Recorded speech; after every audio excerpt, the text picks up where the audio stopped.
स्वाहा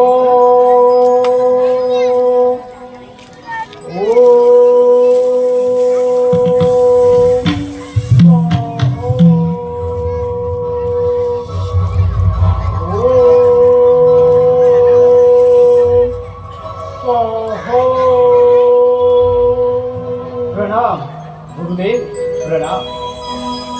कल्याण वस्तु हो ये महासुरा. अरे मी तर तुझी आतुरतेने वाट पाहत होतो. का बरं गुरुदेव, असं कोणतं संकट आलंय आपल्यावर? संकट संकट माथावर नाही तर समस्त दैत्य कुळावर हातून उभा आहे. असं काय झालंय गुरुदेव? तुम्ही निसंकोचपणे मला कथन करा. असून सर्व असुर जातीची मुक्तता करे. महासुरा महादेव पुत्र कार्तिकेने महाबलाढ्य असुरात तारकासुराचा वध केला. त्यामुळे रिक्त झालेला इतिहास मी तुझ्या स्वाधीन करत आहे. गुरुदेव, आजपासून तू असुरांचा राजा असुर सम्राट म्हणून तुझ्या नावाची घोषणा करत आहे. गुरुदेव, मी धन्य झालो, मी पावन झालो.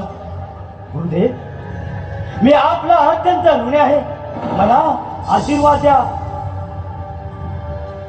उठ महासुरा उठ. परंतु एक गोष्ट मात्र लक्षात ठेव. तुझा जन्म झालाय तो त्या तारकासुरामुळे काय म्हणजे तारकासूर माझे पिता आहे? नाही. तारकासुर एक महाभयंकर क्रूर अत्याचारी अधर्मी असा दैत्यराज होता. त्याने त्रैलोकात आकर मागून आपलं अधिराज्य प्रस्थापित केलं होतं. देव देवतांना परातीत तळा करून सोडलं होतं. सारे देव त्याला पाहतात भीतीने थरथर कापत असत. म्हणून सर्व देव महादेवांना शरण गेले. परंतु महादेव तपोसाधनेत ध्यानमग्न होते. म्हणून सर्व देवांनी जगतमाता पार्वतीच्या साह्याने ध्वज रचला आणि कामदेवाला भिलीचे रूप धारण करायला सांगून महादेवांचा तपभंग करण्यास पाठवले. कामदेवाने लावण्यवती स्त्रीचे रूप धारण केले. ते नवा तारुण्याने बहरलेले रूप पाहून महादेव मोहित झाले. त्यांच्या अंगात मदन संचारला आणि ते कामातूर झाले. परंतु त्याच वेळी ती लावण्यवती स्त्री अदृश्य झाली. परंतु महादेवांचा मोह काही आवरला नाही. त्यांचा तेज जमिनीवर पडताच तुझा जन्म झाला. काय? हो, महादेवांच्या मोहामुळे तुझा जन्म झाला. तुझ्यामध्ये भगवान भोलेनाथांचा अंश आहे. तोही तारकासुराप्रमाणेच शूर पराक्रमी आहे.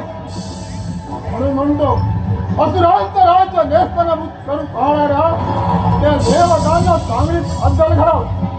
त्या महासुराचा माझा सदैव आशीर्वाद तुझ्या पाठीशी आहे. गुरुदेव, आता तुम्ही कोणतीच चिंता करू नका.